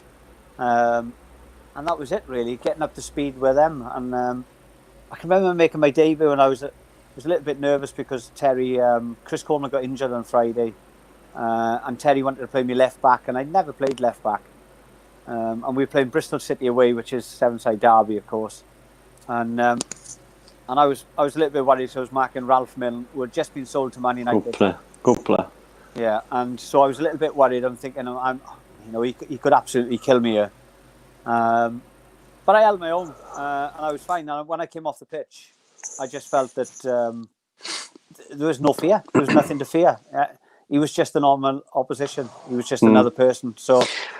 And I think sometimes, mate, I think a lot of players as well, they get into their head a little bit that, that they're going to have a bad game, or, that I think they forget that it is 11v11, or it is you against you, that you win your battle, and they are a human being. They're not, when people go on over that white line, people say that they're going to hurt you, or, it's just a load of rubbish, isn't it? Sometimes it's mental mind games that rather it is physical games. Especially in our time, wasn't it? Yeah. How many times did, I can remember I won't name players, but he used to come in a tunnel, and especially at the vets field, the tunnel was so narrow. Yeah. And he used to say, right, you're quick, are you? You won't be quick without your legs, we're going to snap you in half. And he used to try and get in your brain. And yeah, well, I think a lot of games were lost and won in the tunnel before the game. The warm up, because you'd have a handshake with somebody. I'll refer back to one. I was a young boy at Middlesbrough. I think I was 17, 18. They went down to Sellers Park to play Wimbledon. And we walked in to get dressed, and you played Sellers Park. You've got to walk past the home team changing before you go on the home, and it's not a very nice place. Their door was open, all their players were laid in the corridor outside. There was Vinnie Jones, John Fashanu, and mate, by the time the game started at 7:15, I was absolutely wetting myself, because they'd give me the evils. They were saying horrible stuff. Yeah. And when the game started, I was so nervous. I didn't want the ball, but then by the time the game went on, I realised that it was just all talk. It was just to try and get into my head and ruin my thought process of the game. But to be fair, it worked. And it had a massive effect on the way that I went into that game mentally and physically, I think, because I was really, really scared and nervous. But it happens all the time, doesn't it? And and I think especially what you just said there, especially when we played, it was back in the day that probably players didn't have the ability that these guys have. They're up to speed technically, physically. They eat the right things, they drink the right stuff. They didn't abuse themselves with 10 pints of lager after the game or whatever. It was just great. But nowadays you're allowed to tackle nowadays as well, weren't you? Yeah. It was fun, mate, as well. We used to be allowed to tackle in training. Training was fun because you used to go through each other, and it'd be a bit of fun. There'd be a bit of niggle, but it'd be done in the right way, done in the right manner, and games were just the same. And well, we did refer to another show. We did a referee show. We had Jeff Winter on, ex-Premier League referee Jeff, and same thing when he said, he retired after the Man United Millwall FA Cup final at Millennium Stadium, and he said the same thing. He said if he was refereeing now, he said he wouldn't do it. He wouldn't make it. He wouldn't have been as good. He said he used to enjoy having banter with the lads. He used to give it back. You know what I mean? And that it dies out the game, and it certainly is now. You've got people say there's no respect for referees. I totally get that, but there's no respect from referees to players as well. You know what I mean? Whereas there was when we had you could say something to a referee, say something back, and then by the time you'd have a next conversation with the ref, you'd say, "Oh, you've done me there, you've had me there," and then just shake his hand and get on with it and forget about it, You had a laugh at the referee. He was part of the team. He was part of the team. He was, like I say, I can remember a couple of occasions when I've said something to the referee, and he's turned around and he said, "Oh, you're having a great game as well, aren't you?" Something like that. Players would probably complain about that these days, I think. They probably would, yeah. And they'd go crying, wouldn't they? And, yeah. They brought up now with a silver spoon. Yeah, it's not right though, is it? And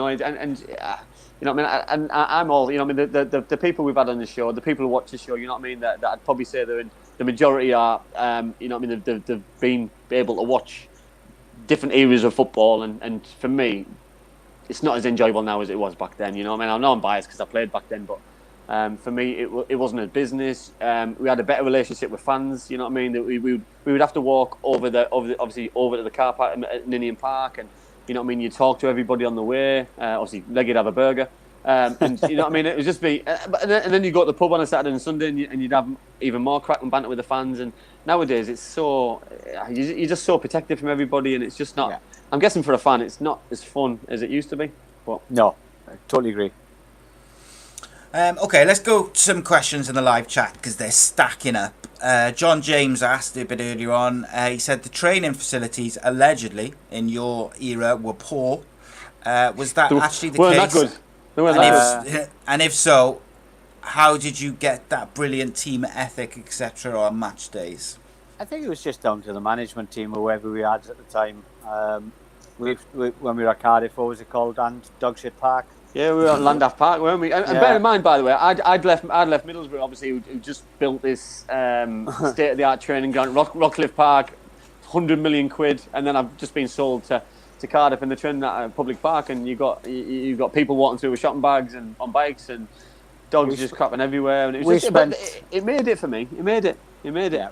We spent the first 10 minutes of our training session getting a cone and flicking the shit off the pitch. We did. Yeah. So that was part of the. That was part of the. That's where the kids play now, isn't it? Yeah. To be fair, that was probably better than some of the training sessions I made. To be honest. but it wasn't. Yeah, listen, we never had the best training sessions in the world. Conditions in the world. We used to make do. And it worked for us. I think it worked for us. But we never complained as well. We never complained as well, or did we? You know what I mean? We made fun out of it. We in the right way that we still give it all. Nobody complained. Nobody was big time. You know what I mean? We had good fun. We worked hard, and we all had the focus. You know that I think it brought us together for a weekend, because if you can play football on those kind of conditions, when you play at Oldham or play at Ninian Park or at Cheltenham, for example, the pitches were amazing. So you know what I mean? It was always win-win for us. Yeah. Gavin Randall asks, who's the best player that you've both played with?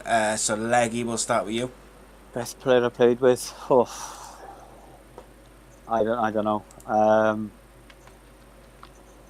I wouldn't like to say, because I played with so many good players.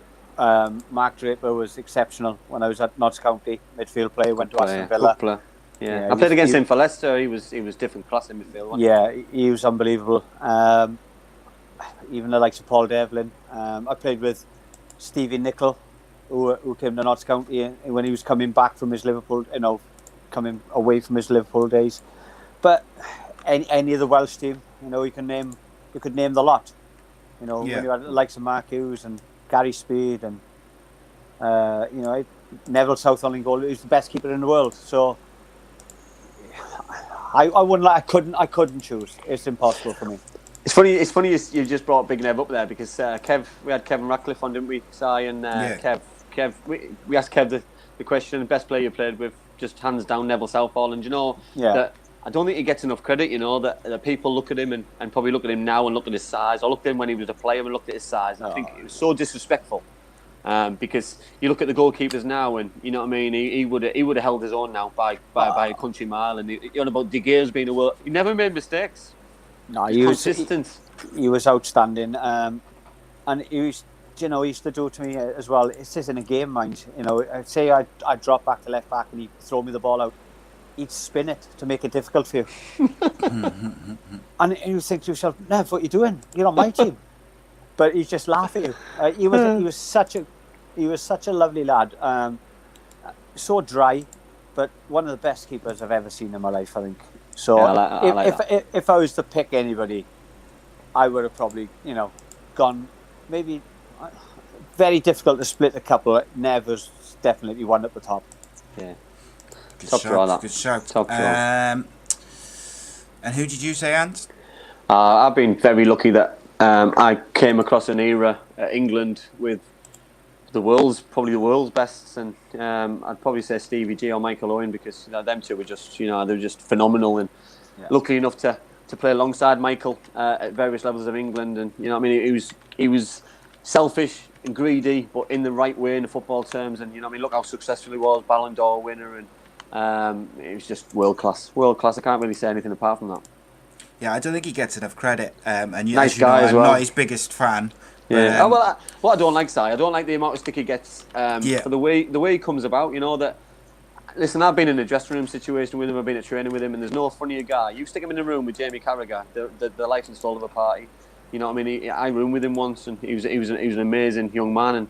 And but then when he's talking, he talks like he's always talked, and people have a problem about sometimes the way that people talk and the drone of people's voice. And I don't like that, because people have an opinion on someone just by listening or seeing, and you got to know someone for me to have an opinion on somebody. You know what I mean? It's Absolutely. like people watching today's show. People could have an opinion on you, good or bad. Me, good or bad. And Leggy, you know what I mean? If someone who wrote an hour in the group chat a negative thing about Leggy, I'd fight it all day long. So I'd like to think now I know Leggy inside out, and I know what works, I know what doesn't work, I know what would rile him. But at the same time, I know what he is like as a human being, and you know what I mean. I just think people's opinion, and I'll refer back to Leggy's point about social media. Social media's fault, because without that, people wouldn't make those kind of opinions on people. Do you know, Michael Owen? We played I played for Soccer Sixes, Wales, England, Scotland, up in about 18 months ago, just before Christmas, a couple of years ago, and Michael was playing for England, and I bumped into him and was talking to him, and I generally he knew, for him to know me, I thought, and he spent time to come away from the English team to have a chat with me. About charity work and how I was. About, he knew about when I had cancer and stuff like that, and I was gobsmacked, absolutely gobsmacked. Yeah, he was a gentleman, mate. He's a gentleman on and off the pitch. He was lovely fella. Yeah, he doesn't get enough credit for winning the Ballon d'Or either, I don't think, because no, I agree. I don't think people realise not just how difficult it is. Obviously, it's difficult, but not many English players have won it. Hey, British players have won it. Look at the names. Look at the names on the side. Look at the world's names on it. The players who are on it now or years ago. You know that the Cannavaros. You know what I mean. That these players are in another level. You know that. Yeah. And he was in that level. You know what I mean. He deserved all the recognition he got. Going to Real Madrid, scoring goals, the World Cups that he nearly won for England on his own. That's how good he was. Yeah, spot on, mate.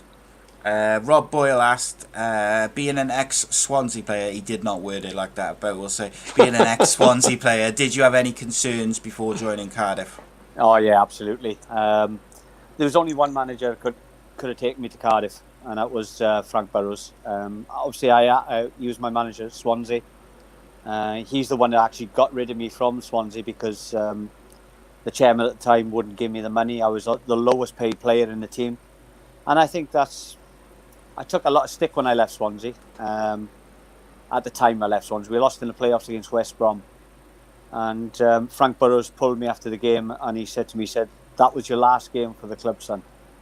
And I said, why is that? He said, because the chairman will not pay you what you deserve. He said, you've got to go.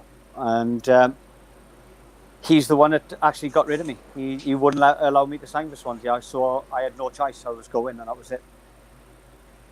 So what was it like then when you did eventually obviously sign for Cardiff, because obviously the hatred between the two sets of fans is obviously as fierce as I've ever come across. You know that obviously I think it's only when you get older you realise that how much hatred there is. But obviously moving from and playing for both clubs, obviously you'll have felt that firsthand. So tell obviously the viewers how that all came about. Well, I think what it was, I'd gone to Reading. I was having a bad time at Reading. I was like what they called a dead man squad. We were training in the afternoons. Been there. With Alan Pardew, and it was a group of 6 of us. And Frank Burrows got in touch with me, and he said, "Look, I can see you're not playing. You're not in the squad. Do you want to come to Cardiff?" And I said, "Frank, no, I can't. I can't come to Cardiff. So it's just not a question." So he's trying to get myself and Jason Bowen to go. Jason Bowen, of course, said, "If Leggy goes, I'll go." So that doesn't sound like Bo. That doesn't sound like Bo's, does it? No. So I said, after like 2 or 3 weeks, it was getting to me. I wasn't playing. I was playing golf more than I was playing football, and I was thinking to myself, I'm in the game to play games. I love playing games. I just want to be out there playing. So I rang Frank up and I said, "Look," I said, "Frank, what deal can you do for me?" And he said, "Half your wages." I went, "All right, okay." So I went home and spoke to my ex-wife now, and she said, "Oh, well, what are you going to do?" She said, "If you're unhappy, go." And I said, "Look, the problems you're going to have." So I explained to her about Swansea and the Cardiff thing. And she said, "Look, we're there as a family. We'll go down together and we'll get through it." So Frank said to me, he said, "Look, you'll get through it." He said, "I know the player you are." He said, "You'll win the fans over within a week." So I said, "Yeah, okay, no, Frank." And so I decided to sign. So I rang Jason Bowen up. I said, "Jason, I'm going." He said, "Oh, great." He said, I'll give it a week to see how we get on. So just in case. Yeah, just in case. So I got down there. I signed. I was sub on the Saturday. I went to warm up and I got the most abuse ever. And I sat back down and I said, Frank, I'm not warming up again. And he said, no, and you sit there. He said, I think we had enough for once. I said, all right, okay. So I didn't get on in the first game.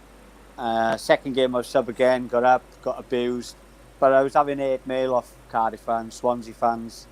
I was having it from both sides, both barrels. Yeah. And after about 6 weeks in, I'd scored a couple of goals. I was playing regular. They still were turning against me. I scored. It threw a few stones at me and spat at me and whatever.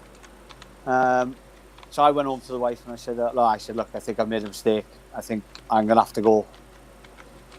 And the following week, can you remember, I don't know if Jimmy Goodfellow was there with you, Andy? Jimmy was, yeah. Jimmy was, yeah. And I don't know if you may have been there, I don't know. We played Swansea in a Welsh Cup game or... Yeah.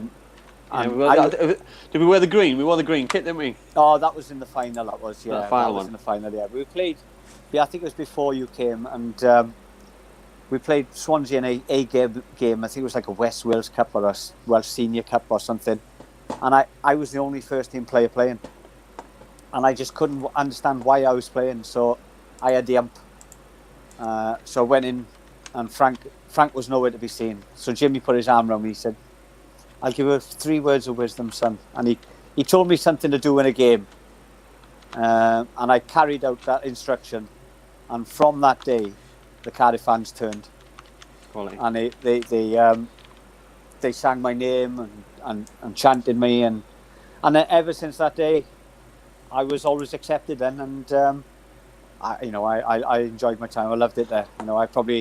I think I joined Cardiff at the right time when Sam Aman was took over as well, because the club was on a lift. I think I played at the best times in Cardiff.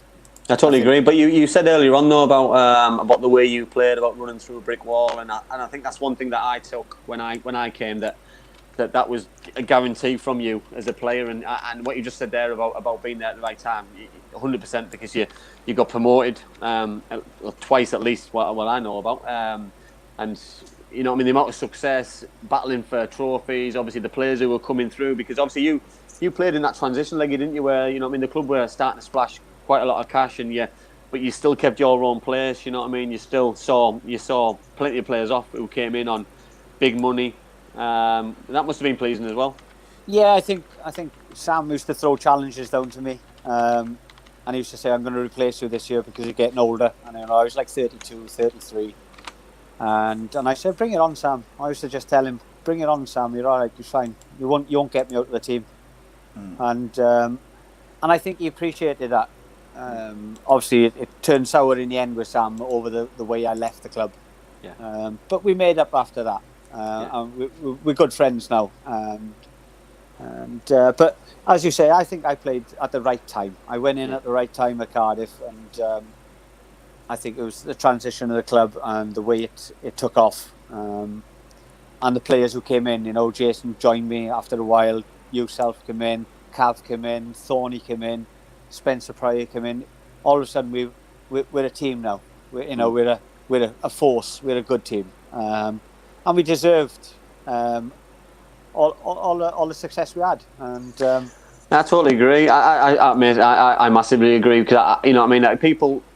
Listen, it's been 17, 18, 19 years since I signed, and I look back and think, people keep telling me that if it wasn't for the group in 2002, 2003, 2004, that the club wouldn't be where they are now. And you think, what a load of rubbish. But the point is, that they had to get out. We were stuck in that league, weren't we? We were stuck in League One at the time. We couldn't get out. We just been beat by Stoke City in the playoffs. Obviously, O'Connor scored last minute deflected free kick, and it was just, we were stuck in a role where we were never going to get out of it without getting out of it next season. If we hadn't got promoted that season, the Ernies, the Gabs, who knows individually each other where we would have been. You just never know, do you really? No, and I think we had some, like you say, we had some good young players come up. Ginge came up, didn't he? Yeah, Ginge as well. Yeah, James Collins came through the ranks. Youngie came through the ranks. Earnshaw come through the ranks. You know, we brought youngsters through as well, so it was exciting times, and local lads were still playing for the team as well, and they had a bit of pride of playing for that shirt. And you know, when you sign Cav and Thorny and yourselves, and you think, how are these lads going to come now when they come in? But it was they gelled so well, and I've got to give credit to the manager and Sam, to be fair, because they picked the right people to come in. You know, their work ethic was bang on. Yourself, Thorny, Cav, you know, they all, Spencer Pryor. Spencer wasn't everybody's cup of tea, but he tried his nuts off every game. Yeah. You know, and I totally agree. And I think that's what we had, didn't we? We were a unit. Leo Fortune West, you know, Leo wasn't the most gifted player in the world, but he'd put himself about, he'd run about, he'd chase, he'd fight, he'd tackle. You know, we all stuck together, and I think that was, I think that's what we had, something special then. I think that's what I found. You know, I mean, my first training session, we trained at the Vale inside on the AstroTurf, and I remember looking around the changing room on my first day there. I was obviously a little bit nervous. I'd just obviously signed for decent money, and I just thought, I looked around thinking, this isn't a League One changing room. This is a championship. This is a top end championship changing room. We just need to get out of where we are, and it was just a transition which obviously the chairman promises all these things. I want Premier League, and you think, that's I can say that because it's where we all want to be. But you know, if it wasn't for Sam Aman and the players, what obviously Corky brought in, because obviously Corky tried to sign me before he got the sack in the Wigan game the week before. You know what I mean? 'Cause my move was all because I'd agreed on the Friday before you went down to play Wigan that I was going to sign, so I'd spoke to him, agreed. I'd packed the bag and stuff for the next day. I was going to come to the game, but I couldn't because obviously I wasn't allowed. The Middles wouldn't let me go and watch the game, so I waited for the phone call on the Monday. Obviously, found out he got sacked on the way home after he got beat 4-0. Lenny rang me a couple of days later and said, listen, let the dust settle. He said, we still want you. Hold tight. We'll make the deal happen. And I just thought, this is not going to happen. This is just sod's law. This, you know. I was so excited about getting a move, and then I checked the team. I was just going to send loads of hate mail to every single one of you who played in that game against Wigan, because it ruined an opportunity for me to get out of the club. Because same as you, I was in the bomb squad. I was training with the 6 other lads, and I was just painful. I wanted to get out as soon as I could. It was just awful time in my life. Blue Blood's he's asked a couple of times and I missed it. He says, in your opinion, which club do you think is bigger, Cardiff or Swansea? No, there's no question about it. You know, fan-wise, fan-based, it's Cardiff. It's the capital. It's a bigger club. It's just one of those things. There's no getting away from the fact. When I played for Swansea, we used to use that to play against Cardiff. Let's go and show the bigger club, you know, that we can mix it with them, and that's from the other side. You know, when you play for the white side and you go and play against the Cardiff, so you know they're a bigger club in themselves. Yeah. You know, it's just natural fact that Man United are bigger than Liverpool, but Liverpool will always try and compete now. But obviously they're catching them up in fan wise now, aren't they? You know, the stadium's got bigger, and the fans are getting more. It's like Newcastle and Sunderland. Who's the bigger club? It's Newcastle, isn't it? You know, it's just life, isn't it? It's just fact. Yeah, it's fact. Yeah, it's just fact. It's nothing. It's not a personal thing. It's not a personal matter. It's just facts. You just reminded me of something, actually. Sorry, mate. Someone in the live chat earlier, when we were talking about managers, mentioned Klopp in the same breath as Fergie, Shankly, and I said not yet. I didn't mention it at the time because I was appalled, and it just reminded me of it. Listen, he's done absolutely brilliant since he's come in, and he did absolutely fantastic with Dortmund as well. But he's got, you know, for him to compare against like the Fergie, now it's getting away from the fact that the amount of titles that man won with that team. You know, I know he brought all them kids through, but he had faith in them kids. I totally agree. The argument for me, Mourinho's won more than Jurgen Klopp has. So exactly. You know what I mean. So you've got to look at the bigger picture. Mourinho's nowhere near Fergie. It is what it is, and like same about managers, same about clubs, players. You know what I mean. The facts speak for themselves. Club-wise, size, stature, trophies. Yeah, spot on. What were you going to say, Ant, before I rudely interrupted you? We've been extremely positive about Swansea, by the way. So I do hope there's any Swansea people in here who can back it, because we've normally we normally do give a little bit of stick out here, by the way, like on Swansea. We do get a little bit of stick on social media about how negative we are. But this has been ultra positive, by the way. So please tell me if I'm wrong. But this has been anything negative, mate. Pro Swansea show. Just amend on that quickly. On that one. On that one. There we go. There, I feel better now. Okay. Let's see. There was one question which was really good, and I wanted to ask Ali. Richie says, "What is Leggy's opinion and thoughts with the academy set up at Cardiff at the moment? For the past few years, not many young lads have broken through into the first team. Is it a lack of talent, or is the system not good enough?" I think, obviously, I worked in the academy for 2 years, 2.5 years with Neil. I don't want to really criticise but in my opinion, the system's not working. I think they've lost a great amount of scouts since I was there. My time was there. I think they lost 7 or 8 scouts. Yeah, they got rid of loads. Yeah, but. Are the players getting enough opportunity as well, Leggy? Because are they losing faith in the system? Players losing faith. Yeah, but what I'll say, Andy, is I had a 23s. Okay. Now, when you're a 23s manager, surely you should be saying what players you want from the 18s to come up to the 23s. Yeah. Well, no, we were sent players from the 18s. In my last year there, before Neil left, obviously, we were sent 8 players that we signed from the under-18s. Well, I would probably sign 3, in my opinion. Yeah.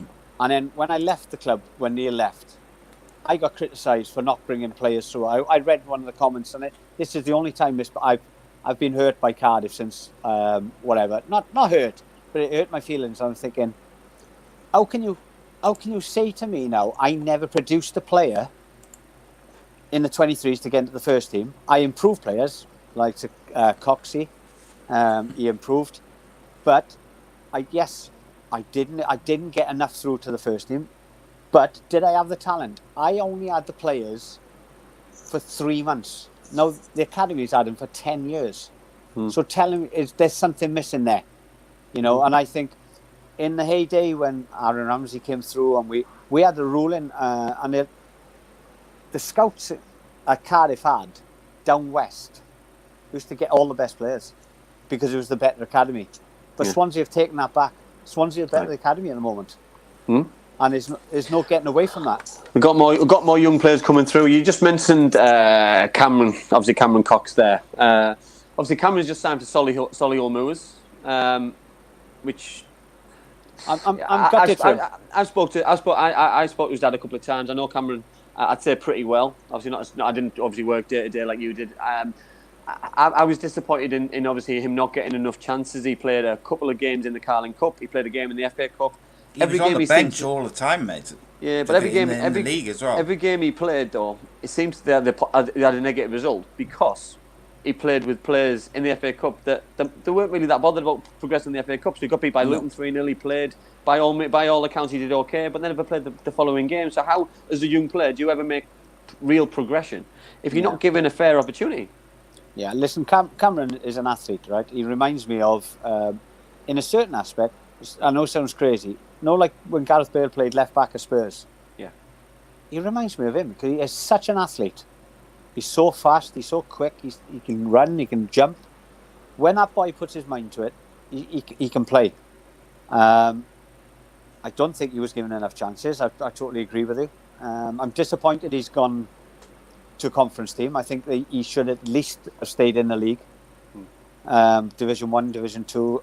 I've spoke to many clubs that have rang me on him, and I've given him a glowing reference. So I'm really disappointed that he hasn't he stayed in the league because he's a nice lad as well. Yeah, he is. Yeah, no, he's lovely. The family's lovely, and I tried to help him out a couple of times and give him advice and like you say, I sold him to a couple of teams if I could, and you know what I mean. But there was serious rumours about him signing for Man City, weren't there? Yeah. And we disclosed that on the show side, didn't we? And and I sent him a quick text while the show was on, and he told me that he hadn't, and he was quite truthful and honest. But he said a deal was already in place to go to Solihull, which I was disappointed. But listen, the boy wants to play, and I can't fault him for wanting to go and play regular football. And if that means he takes a step back to take 5 steps forward, I hope it works out for him, because lads deserve an opportunity to go and platform at whatever level they can or want, and if that's the level that he's doing it at, good luck to him. Well, let's hope that there's a couple of boys that's in the 23s now, and Jason Bowen's son's there, Jay Bowen. I hold up hope for him, because he's a decent player. What's he like? Is he like his dad? He's not as laid back as his dad. No, his dad's on. He's not horizontal then. No, he's not horizontal like him. He's he's got a little bit of a bite in him. He gets around the pitch a bit as well. He's not a Jason Bowen player like his other son Jay, who was at Cardiff Academy as well. He got released, I think, year before last.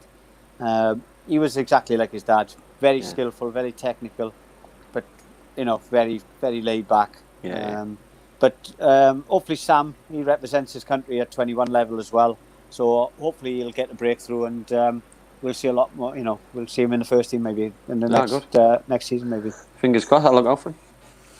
Excellent. Okay, guys and girls in the chat, we appreciate you all sending your questions and comments throughout the show. As usual, joining us every week, twice a week.